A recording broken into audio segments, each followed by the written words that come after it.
Vamos a Asia. Yeah, we're gonna find Tampa. Sí. Mira eso. Un dragón de Komodo. ¿Dónde está? ¿Lo ves? No lo veo. Míralo ahí arriba, míralo ahí arriba. ¿Lo ves? Qué grande, ¿viste?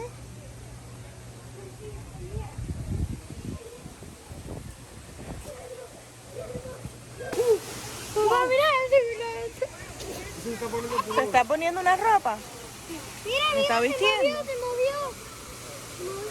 Dad, let's go to that cave.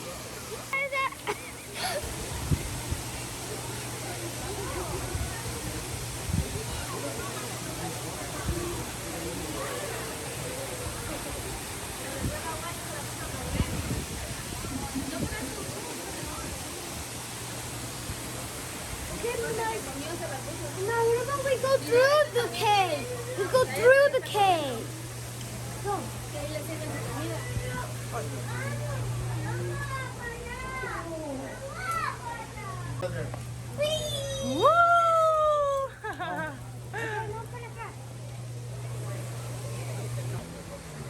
¿Dónde estamos? Estamos en el lugar del tigre que tiene agua.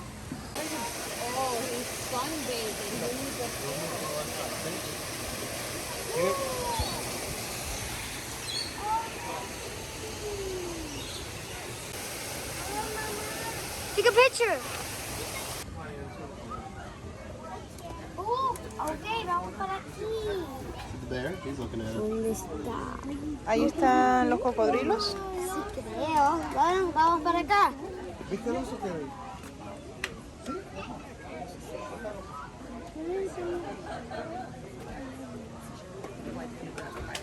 Oh, but my parents had already. Mira, Lucas.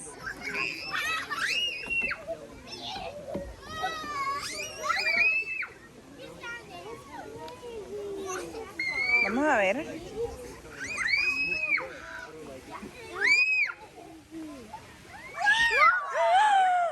Wow, that was so close.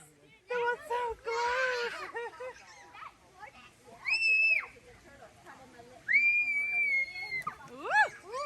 Look at my head.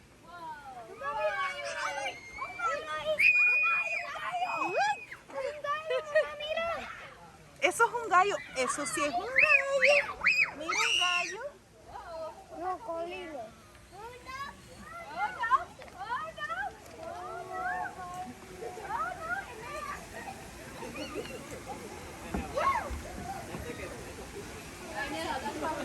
The way his stance was, I was like, oh, that's how. Hey, over here.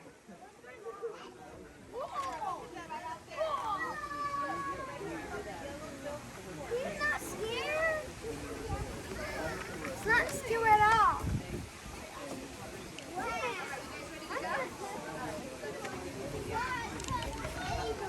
Eso es como un mapache, ¿no? No, that's not a papache. Parecido. No, that's. I saw. Mira, se llama un vinchuelo. Raccoon. That's a raccoon. Papa, that's Se a raccoon. parecen. No, it is a raccoon. It is a raccoon. It's a raccoon. It is. That it really is a raccoon. A raccoon. That really is. I know it. Trust me, that's a raccoon. Trust me, that's a raccoon. Trust me. Papa, that's a raccoon.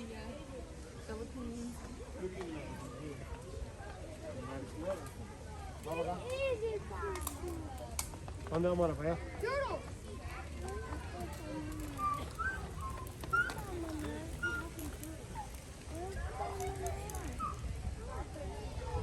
Turtle's here. That's it. They'll be getting off to do anything from on that stage.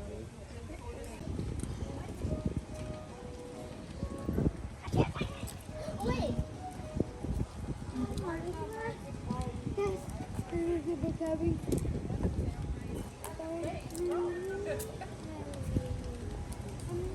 like them.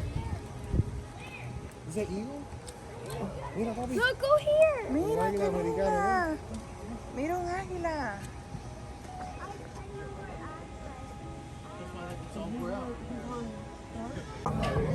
I don't understand. It doesn't move at all. It's not moving. Aha!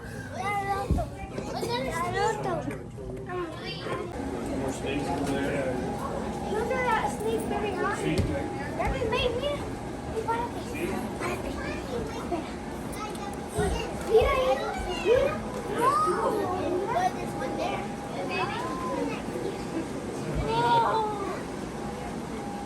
Okay, let's go, Kyle. Let's go see. I don't see anything. Daddy, come here. Daddy. Yeah. You know that they're big. This time I didn't see anything.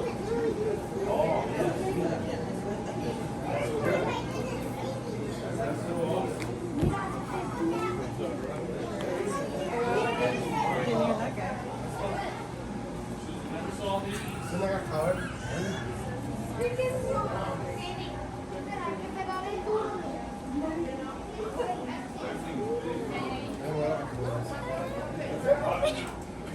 ¿Son una rana? I think so. It's nothing here.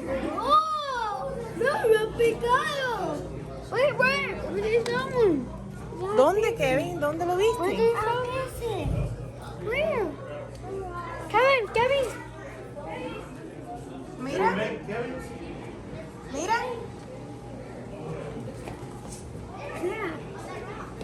I don't see anything. Para con ese tipo de pez.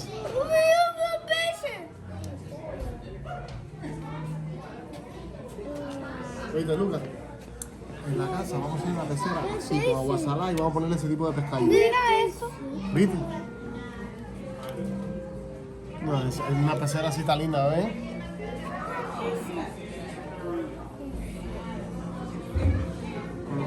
Mira, ese se llama chip, ese se come. Ese lo come. Es una morena. ¿Viste? Es una morena. Este se llama Snow. Ah, mira, este también se come, Lucas. Este también se come. Ya llegó, lo café ya la boca del video.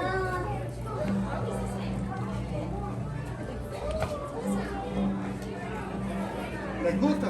¿Les gusta, Kevin? Mira. Ese es el grouper. No veo nada. I can't see anything. La...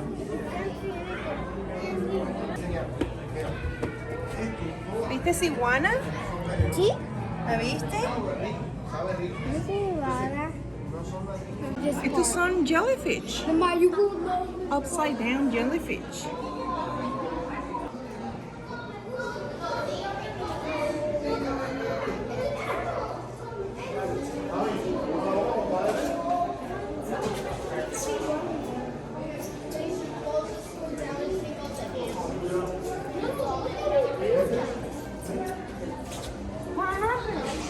Wow, qué grandes. Mira. water right there. Kind of nice. That one is awake. That one's awake. Está comiendo, mira. Está comiendo. Come lechuga.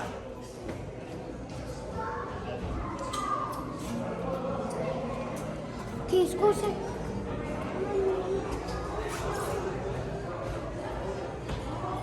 Lucas. Mira patos.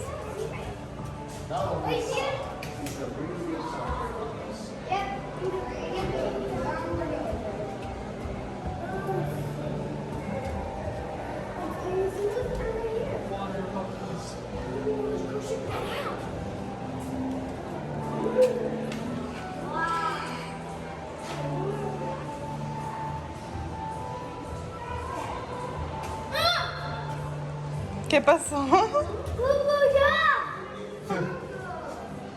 Son manatí. Mira como nada, mira, mira.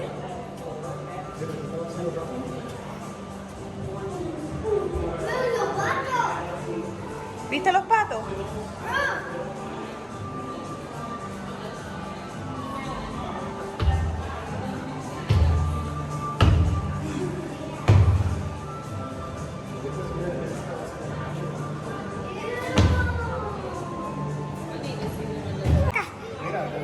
Mira, ve acá. Esos animales están en peligro de extinción. No hay mucho. Baby.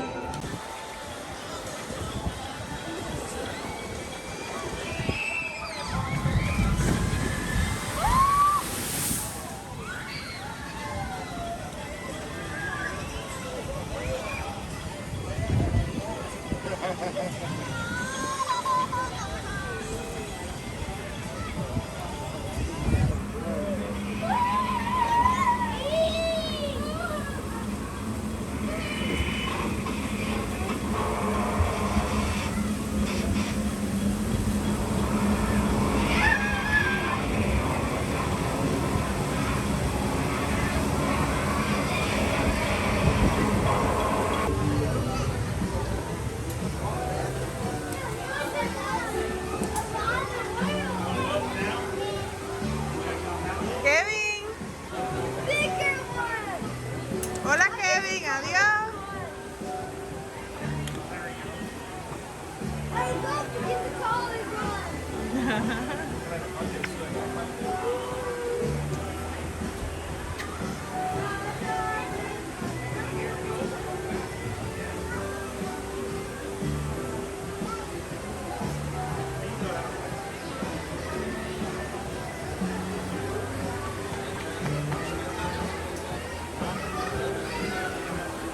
Oye, Lucas, ese elefante está muy grande.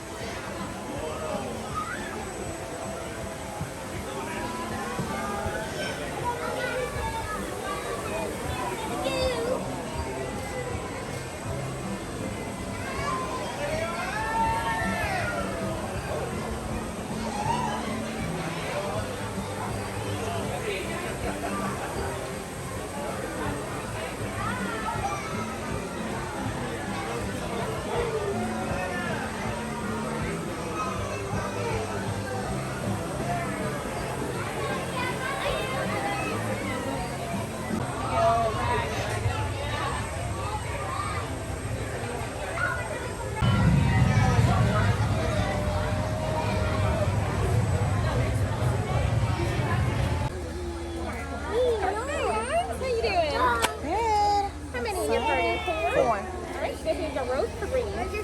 Row three. The blue ducks, not the green ones. Row 3. Stay. Row three. Row three. Row 3. 1, 2, 3, 4. Y ahí nos vamos a montar. 1. Kevin es número 1. Mamá es número 2. Papá es número 3. ¿Y Lucas? Número 4. No, row 4. Muy bien. In terms, and welcome to the Habari Preserve. My name is Professor Ron, and I am so happy to have you joining our team. I started my career at Zoo Tampa at Lowry Park many years ago, and I am so proud of the work that we've been able to do together here at the prison. Not only do we conduct our own groundbreaking research, but we also partner with other conservation groups to protect wildlife and wild places. By completing our internship program, you can make a difference too. All right, interns, you can start making your way down towards me. Please watch your step here on this yellow curb and make sure you hold on to those handrails as you make your way up the stairs. Make your way all the way up to the front towards Connor before taking a seat. All the way up. Hello, new interns. You can come down here to the first row. Watch that step coming up here.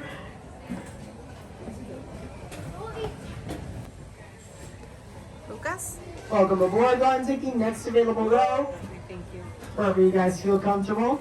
Want to make sure we have enough room for all of our interns on here today. Huh? Squeeze it?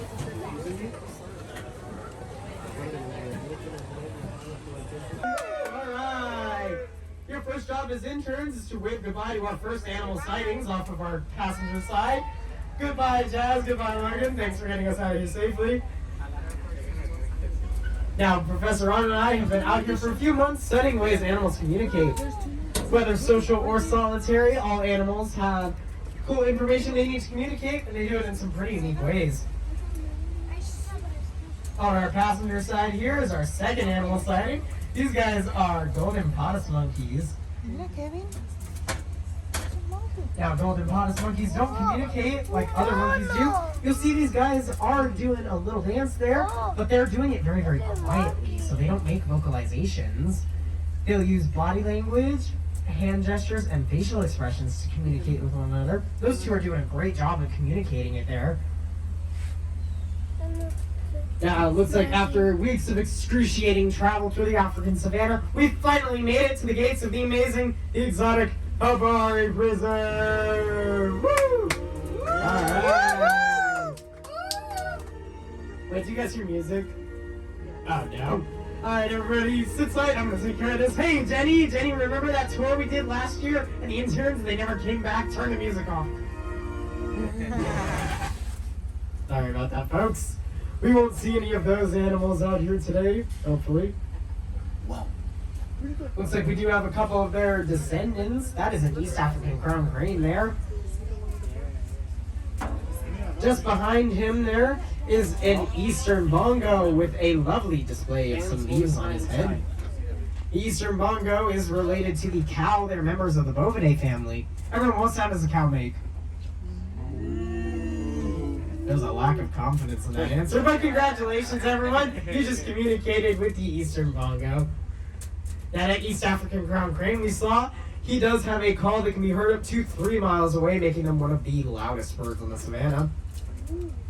They're also excellent dancers. They'll flap their wings, bob their heads up and down, jump up and down, and if they're really getting into it, they'll throw some sticks.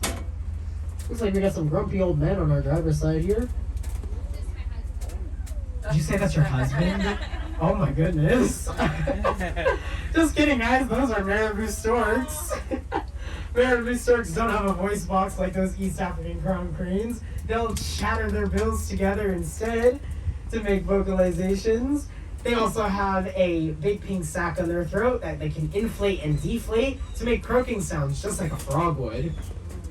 Now we're looking for a couple more species of antelope out here. The first one is the yellowback diker. The yellowback diker stands at about hip high, smoky coloration with a yellow stripe down its back. The other one is the bay diker, significantly smaller, only about 18 inches tall, solid brown with a black stripe down its back. Now both of those diker species get their name diker from the Afrikaans word meaning bush diver. It's a reference to how they get away from their predators. They'll actually dive into the underbrush to get away. Looks like they might be winning that game of hide and seek today. If you guys look into the bushes and see a big pair of eyes staring back at you, might be our diker, might be a very large squirrel, let me know. Now on our passenger side here, we got a bird giving us a very judgmental look. That is a shoebill stork. Don't be confused by that stork name. These guys are actually related to pelicans. They'll chatter their bills together just like those marabou storks though, but their bill chatter is so loud and so fast that it's been confused with the rotor of a helicopter. You guys look under the logs there, you might see the bay diker, a very, very small antelope. Look at that over there. What? We're going to be passing through our gates here in just a sec, so keep having all hands, arms, legs, kids, flippers, flips inside the vehicle. You guys might be wondering why we have these gates out here in Africa, because we're in Africa, right? Right. That is to keep the elephants out of this area of the preserve. Elephants would take one look at all that vegetation in there and see an all-you-can-eat buffet. So we want to keep all that vegetation in there safe for the bongo and diker. We don't have to worry about those hungry elephants. We're going to be coming up on Base Camp Kulinda in just a moment, where Professor Ron works with the Okapi Conservation Project to protect the okapi and its forest home. Here to tell you more about it at Base Camp Kulinda is Professor Ron. Professor Ron. Did you guys see him anywhere? I don't know. Oh, look, he left us a note. Sorry I missed you. Had to run ahead. Call my radio. Alright, guys, sit tight. I'm going to call Professor Ron and see where he's at. Professor Ron, this is Research Assistant Connor with the interns. We're at Base Camp Kulinda, wondering where you are. You were supposed to make us some kind of food. What's your location? Over. Hi there. It's good to hear from you. Good to hear from you too, I was sir. trying to wait for you guys, but I just saw the coolest thing I had in the brush. I had to forward to see what it was. You guys have got to get up there. It's incredible. 10-4, Professor. We'll see you soon. Over. I think I know what Professor Ron might have seen up ahead. We've been tracking a male okapi in this area for quite some time now, and I think the professor might have finally spotted him. Jenny, let's head up ahead and see if we can spot that okapi.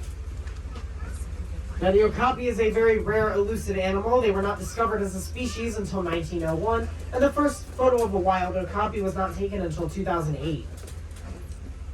They are solitary by nature, meaning they do like to live by themselves. That doesn't mean they don't communicate with other okapi in the area, though. Okapi will rub their necks up on trees, leaving reddish-brown marks like these here on the trees there, marking their territory by scent. There he is right on the driver's side, hanging out in the bushes there. That's a male okapi. Male okapi will also spray urine to mark their scent, so everyone on the driver's side, you are in the splash zone. Riders may get wet or possibly soaked. We're going to leave him to his solitary lifestyle and head out onto the savannah and see if we can find some more social animals. Looks like everybody's down and out for the day. Where's the map? Right over there under the shade is a pack of African painted dogs. Now, African painted dogs are very, very social, living in packs of up to 40 individual members. They communicate with high-pitched barks and yips, kind of sounding like a squeaky toy. That vocal communication and the strong social structure make them the most successful hunters in Africa, catching their prey up to 80% of the time. Compare that to a lion or a hyena, only catching their prey up to 20 to 30% of the time. Professor Ron works with the Painted Dog Research Trust as well as the International Rhino Foundation. There's a southern white rhino hanging out back there. To protect painted dog packs all across the savannah and all 5 species of rhino.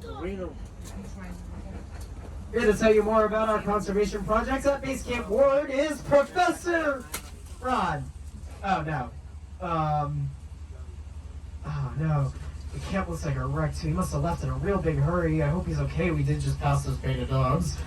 Jumped in my truck, see you up ahead. Alright guys, sit tight. I'm gonna call Professor Ron and see where he's at. Professor Ron, this is Research Assistant Connor with the interns. We're at Base Camp Ward and you're still not with us and you're starting to freak me out. Are you okay? Over. I'm doing great. Oh, okay, good. I was just checking in on our pack of painted dogs, and I saw the most amazing thing. They started to chase their prey at 40 miles per hour, and I ran to catch You up. ran, so you can't run that My fast. hand must have fallen behind. Thought I might have better luck if I just jumped in my research mobile, so I drove ahead. Hope I don't crash. Crash? 10-4, Professor. I hope you don't crash either. We'll see you soon, I hope.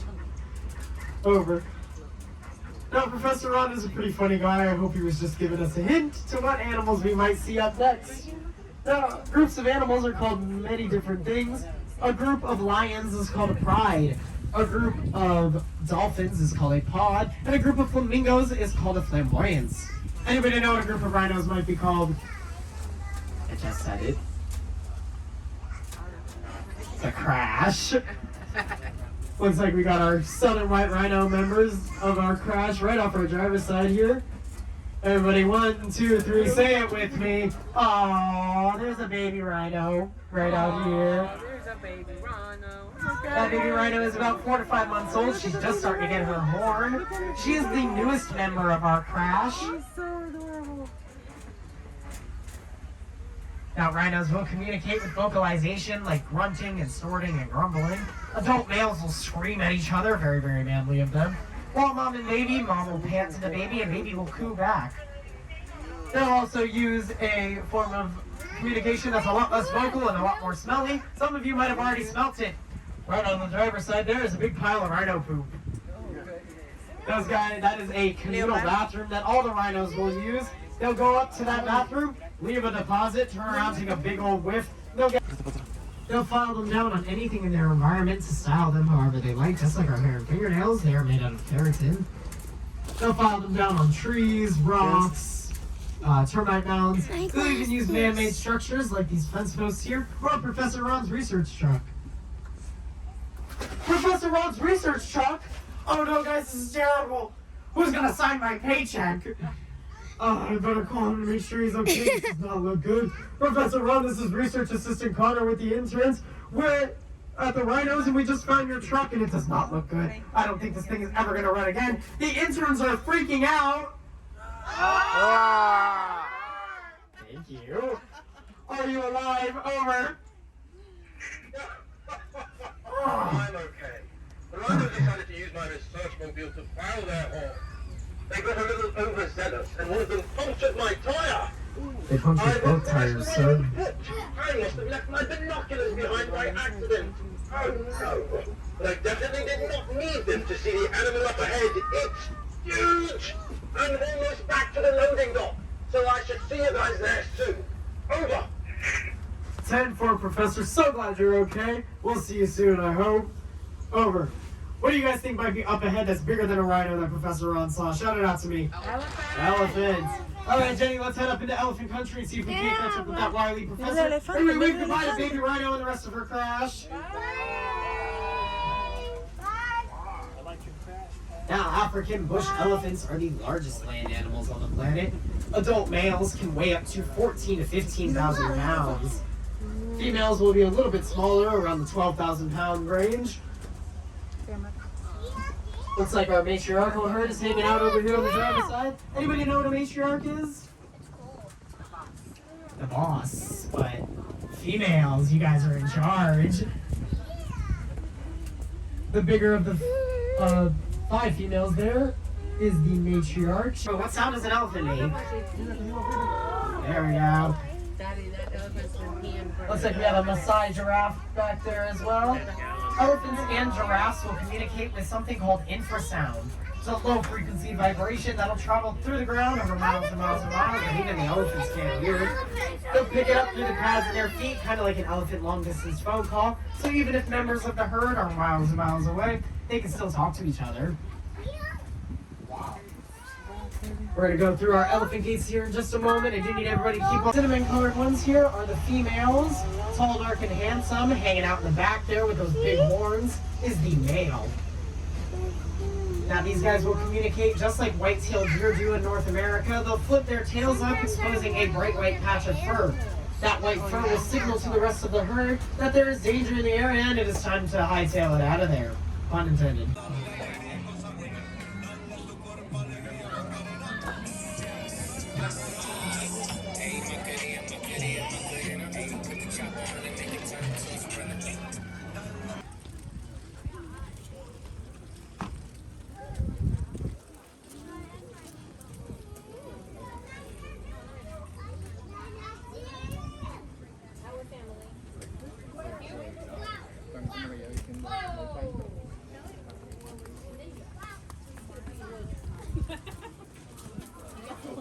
¿Viste, Kevin, los elefantes?